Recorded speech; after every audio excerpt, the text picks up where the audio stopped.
Hey everyone, I'm Jacob Klatt, and here is a tutorial on how to get started with your new pontoon or new to you pontoon.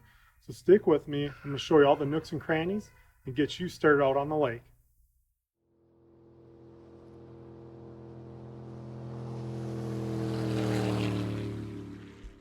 Alright everyone, so when buying a new pontoon or just a pontoon that's new to you, things can get a little bit scary, especially if you haven't ever used one because you may not know how to work them. The one thing I can tell you, and like I tell everyone else, they're pretty quite simple. So don't let it get to you because of the size of them. I mean, it's a bigger boat. You know, they're bigger on the water, but realistically, these things are just as easy as anything else. Think of it this way: when you go from a car, driving a car, and then all of a sudden you jump into a truck, it feels a little bit big when you get in that truck. But after a little bit of time of running that truck, you get used to it.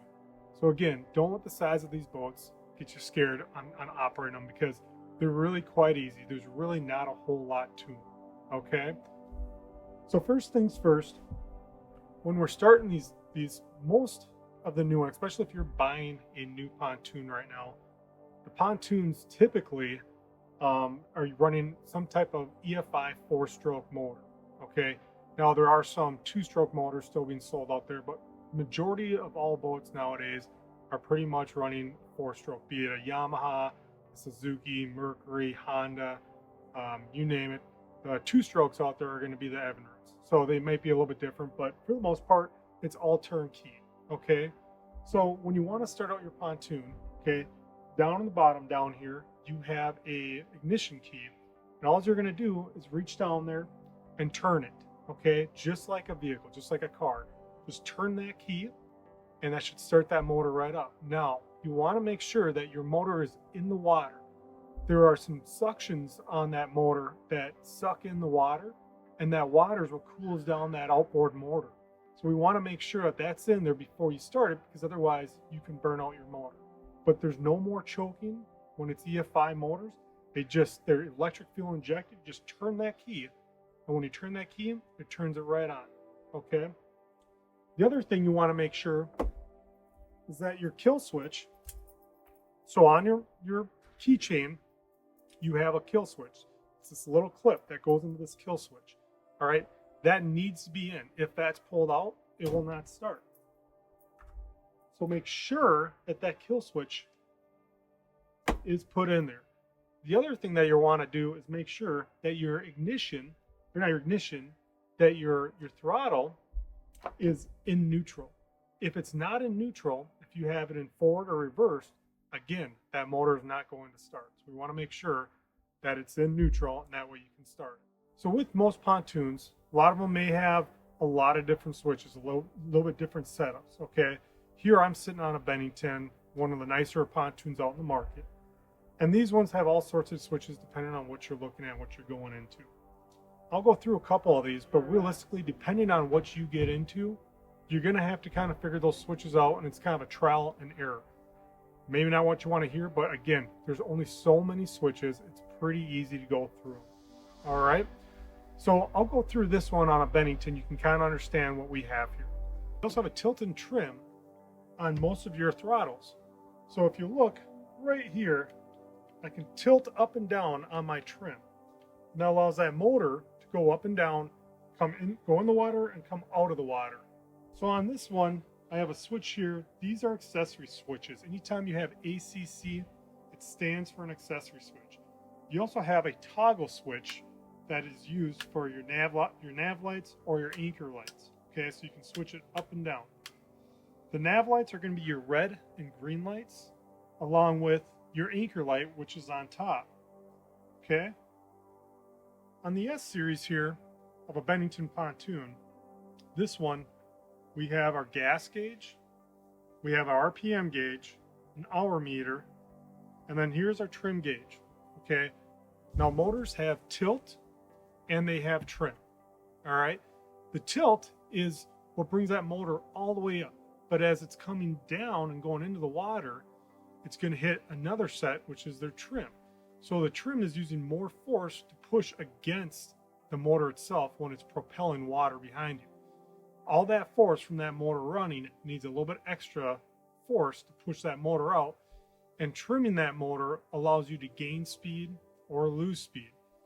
Keep in mind, when you take off, the front end of that boat, when you take off, comes up out of the water, causing the motor to angle a little bit. By trimming the motor out, you're gonna level off that boat a little bit more. Again, this gives it to, or causes it to gain more speed being on the water. Now, a lot of different manufacturers, they just have generic buttons on here. You have your live well switch, that's generic. That is one that comes on all of them. Docking lights and horn. Not all boats have docking lights, but these switches are there just in case you need to use it. We also have our radio. It's a Bluetooth radio, okay? It's also AM and FM. So we can run our different sounds. We can plug into it using an auxiliary jack. So this is your auxiliary jack on the top one right here. USB is only for charging your phone. The auxiliary jack is used to play music through, or via Bluetooth, which is wireless. Now this here is a common depth and fish finder that comes with the Bennington pontoons. It also does have GPS to be able to mark waypoints on it. To tilt your wheel, you're simply going to push down on this tab and allow the steering wheel to tip up. And if you want to tilt it down, just pull down on it and it will tilt down on you.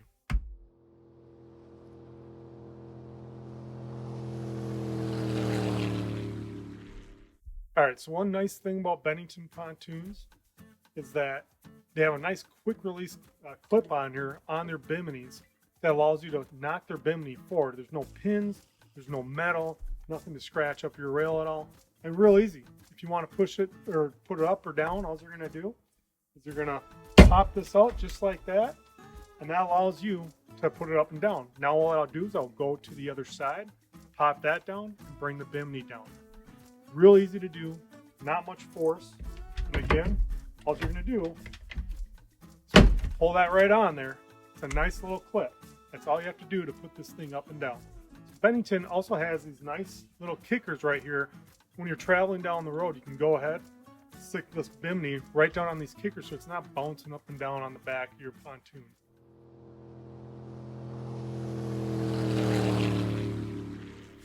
All right, so there are multiple different types of ladders that come with Bennington. This is their stainless steel ladder. Real nice ladder, easy to put up and down. How you put it up and down? You're gonna push this in, you just pull out on it. The telescope's down, allowing for you to easily get up, in and out of your pontoon. Put it back in, slide everything right back in, and you're all set.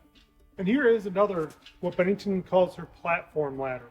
This ladder right here, it's a simple snap. We just pop the snap off and let it set down. Pick it back up, same type of thing. That realistically is the only two ways, or two types of ladders they have. I mean, they have a couple different combinations of ladders for their aluminum ladders as far as styles and looks, but it's just the same. You have the stainless steel that telescopes, and you have the one that flips down and flips up. Now keep in mind, those snaps on there, a lot of times we get people that tend to break those. But what happens is you get someone excited to get into the water, and what they do is they just go pull on that ladder, pull it down, and it breaks that snap. So what a lot of people end up doing is they keep either extra snaps on hand, or they go get like a smaller bungee cord, and they take that bungee cord, wrap that around it, or a string or something like that.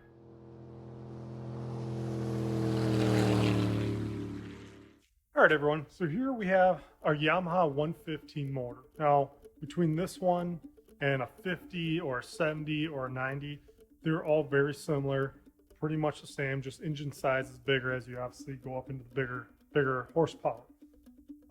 Realistically though, what you're gonna have to do with this motor at the end of the year, every year when you're done using it, now this is kind of more for a upper states type deal, because down south, it's going to be a little bit different. You're using it quite a few times, or all year long for the most part. Pontoons up here, we get to use about 5, if we're lucky, 6 months out of the year. Sometimes 5 months is lucky. But at the end of the year, you're going to want to winterize it. And the way we winterize these motors in Minnesota is, all we're going to do is we're going to change the oil filter, change the lower loop, take the prop off, check for any type of fishing line in there, put that prop back on, okay? Then what we want to do is put some type of stabilizer or conditioner in our gas, okay? We hook the hose up to the intake on here, the water intake, to allow that water to flow through, keep it cool, and we're gonna run that gas, that treated gas, through the engine for about 10 minutes. What that does, that gets the treated gas in the engine, so that next year, when you go to start it back up, that gas in there hasn't gone bad on you. And in the end, that's winterized. That's pretty much it, okay? These motors are self-draining, so you don't have to worry about necessarily fogging them because they're gonna drain out that water. Just make sure you drop that motor all the way down to get any water that's in there out of it, okay? So every 3 years, you're gonna wanna get the spark plugs changed. They also have a water fuel filter a lot of times, and those water fuel filters will wanna get those changed too. This is how we unclip the back of the hood. Here's the clip for the front of the hood. Now that we have the hood, the front and the back unclipped, we can go ahead and take the hood off.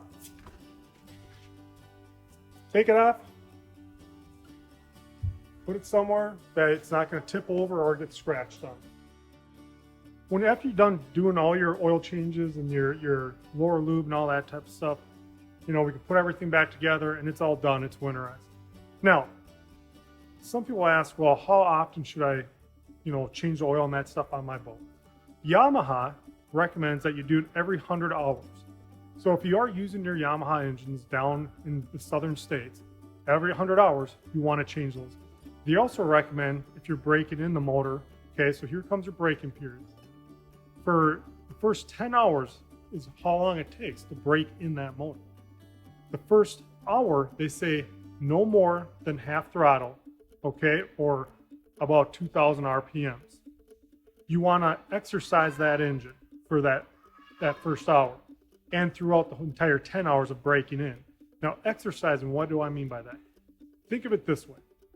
If you were to walk a mile for an entire month, and at the end of the month, you had to sprint that mile, you probably couldn't do it that well because you have not built up an endurance to run that mile. The engine is no different. You have to build up endurance in it. And the way by doing that is by working it out, doing different speeds, varying those speeds. Bring it up half throttle for a little bit, bring it down a little bit, okay? After that first hour, on the second hour, they recommend that you can go up to 3/4 throttle, which is about 3,000 RPMs, okay? Once you get to 3/4 throttle, go up to 3/4, bring it down a little bit. After those first 2 hours, you basically can run this motor like normal. The biggest thing is don't put around for the first 10 hours because then you're not heating up the rings and letting them cool down. That's what braking is heating up the rings inside there and letting them set properly. So you want to make sure you are exercising it, but you can run it like normal for the most part. Only do not go full throttle for more than 5 minutes. So if you want to go full throttle, keep it under 5 minutes after that first 2 hours. After 10 hours, it's broken in, run it how you want. After 20 hours, they do recommend that you go and bring it in and get an oil change done on it.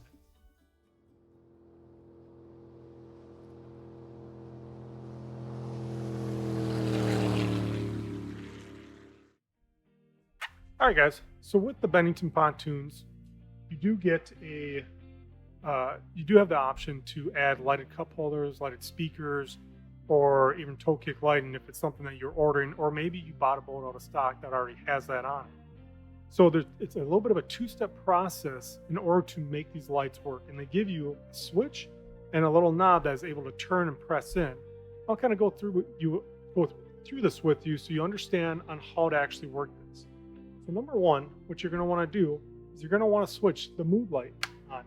We switch that on. By switching that on, that allows power to all of your lights. The other thing you're going to want to do is then go ahead and press in the knob that they give you. By pressing in the knob, this is going to turn all of your lighted cup holders on and all your lighted speakers or whatever else you have that's lighted on. Now, the initial time that you press this, it's going to allow you to change the colors. So you can choose between basically all the colors of the rainbow by the first selection. Now, once we've selected that, what I like to tell people to do is take that knob and press it in again for 2 seconds, let go. By doing this, it allows you to actually dim the lights on the speakers or the toe kick light. You can dim it or you can make it brighter. All depends on how that night is. If there's a full moon, you're probably gonna want them as bright as possible. If it's pitch black, you're probably gonna want them a little bit dimmer. When we press it again for 2 seconds, 1, 2, let go. Now it's gonna allow the lights to cycle through all the different lights it offers. So it'll cycle through red, blue, yellow, you name it. It'll cycle all the colors of the rainbow. We can actually speed this up, okay, by turning the knob. Same thing with dimming it. You gotta turn that knob in order to dim it or have it get lighter or less light. But if you wanna speed up the cycle of the colors, turn it to the right. If you wanna slow it down, turn it to the left. And that's how you switch between that. Now, to turn off those lighted cup holders, lighted speakers and stuff, all we're gonna do is we're gonna go ahead and press the mood light button again. So we press that mood light button, now they're off. The only thing is you gotta keep in mind, because it's a 2-step process, we also have to hold in the knob until it completely shuts off. And there's a little light on the end, and that light will turn off when it's all said and done. And that's all you have. Make sure both of those are off. Otherwise, you're going to have a draw from your battery. And that will kill your battery. Hey, everyone. Well, I hope that you found this video helpful for you to get started with your new pontoon that you just purchased. Or maybe it's something that you've purchased from wherever it may be. But, you know, like I say all the time to people when I'm doing deliveries with them, is that pontoons, they're big, they're bulky, they can be kind of intimidating. But realistically, they're very simple to use. There's really not a whole lot to them. Technology's just like technology in our car out there. I mean, real simple, turn the key to start it up. Forwards go forward, reverses go reverse. You know, real simple, not much to it. But if you guys have any questions, feel free to leave any comments down in the section below. Follow me on YouTube here to learn more. There will be more videos coming out here. So stick along with us as we get through these hard times with this 2020 year starting out the way it has. Thanks for watching, and hopefully we'll see you guys out on the lake.